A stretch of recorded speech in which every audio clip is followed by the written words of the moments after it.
You are listening to the Horse Radio Network, part of the Equine Network family. Welcome to the Dressage Today podcast's Training Buzz. These short podcasts bring you the best tips straight from our subscription video site, Dressage Today On Demand. To get full access to all our videos, go to ondemand.dressagetoday.com and enter promo code DTPodcast to save 15% off your subscription. Now, listen in on this week's buzz and enjoy the ride. In this training buzz, FEI 5-star judge Janet Foy and Team Olympic bronze medalist Debbie McDonald answer questions from auditors of a clinic. Foy first explains how she judges the turn on the haunches and gives useful tips on how to ride the movement the best. They next talk about how to work with a horse that has conformational challenges, and the last question is about the tongue being out during a test and how it is scored.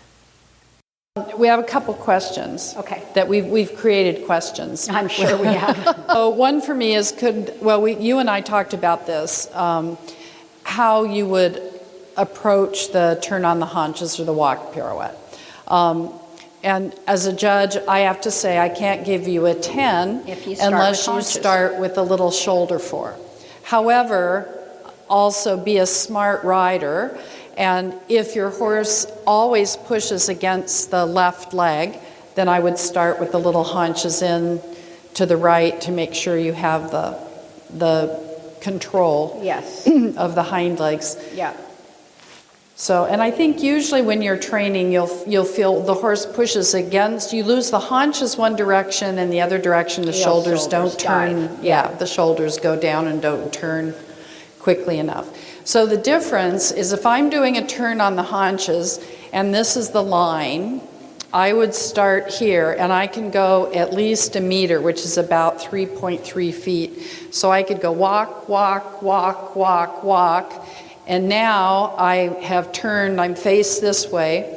Now I finish it, I do not half pass back to the line. I have to walk straight ahead a few steps to show the judge I'm in control, and then I just walk back on a little diagonal line back to this. So if you have from H to M to do these, I think, again, stupid. To do it too The short. stupid rider does it right here. Has no room Yeah. to prepare. The for smart next rider goes quite a ways yeah. and uses the rail to help put the horse a little bit on the hindquarters. Yeah, absolutely. Okay, so a turn on the haunches is larger and it's done in medium walk. A walk pirouette is done in collected walk. Well, this question is, I can give my opinion as a breed judge and you can give yours as a trainer. Could you offer help for the horse whose neck base attachment is too low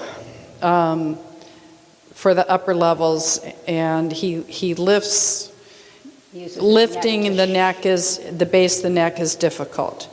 The dip in front of the withers and deep chest are hard for my 5'2", 110-pound body. Well, first of all, you got to gain some weight. You don't weigh enough. Oh, never mind.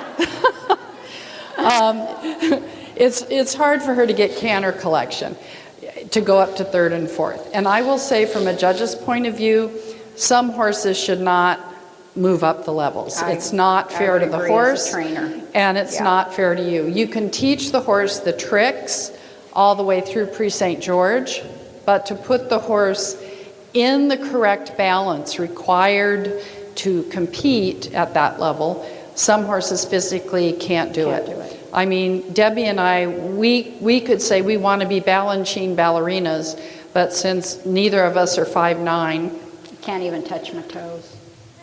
well, that's another problem.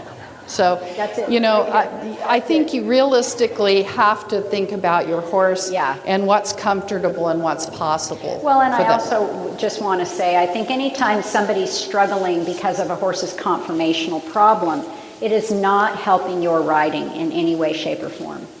You will just become an ugly, awful-looking rider. There's no harmony involved anymore when you're both struggling. So I would keep it at a level that it's harmonious and fun and pleasurable to watch. I mean, I see a lot of horse torture in my ring. It's very sad.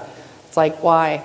You know, the horse can't do it. Why are you trying to make him? So I love what Debbie said. You know, do what's harmonious, do what presents a nice picture, and do what's good for your own riding. Yeah. So, okay.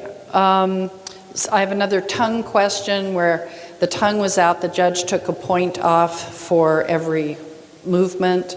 And is that correct or not? And I would say it would depend on how much the tongue was out.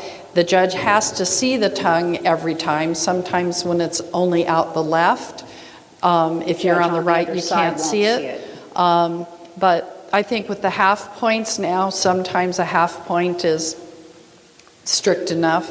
I mean, there's other things you have to look at. You know, you have to look at the whole picture and then notice the small details. So, but if you notice that it comes out a lot, then for sure a full point's going to be deducted. Yeah. If it's one moment in one time where he pinches the tongue between two bits or something like that, and it was just a moment, and it doesn't happen again, then they're probably not going to be too harsh on it. Exactly. But if you see it all the time, every single movement, then I think, start out with a 0.5 and you could go to a full point toward the end. And of course, the submission score is probably going to be around a 5 or 5.5 too. So, we hope you enjoyed this bonus podcast. What would you like to learn about, and what tips would you like to hear? Email me, Stephanie, at sruff@equinenetwork.com, or reach out to us on social media. Remember, go to ondemand.dressagetoday.com and enter promo code DTPodcast to save 15% off your subscription to our online catalog. Thanks for listening.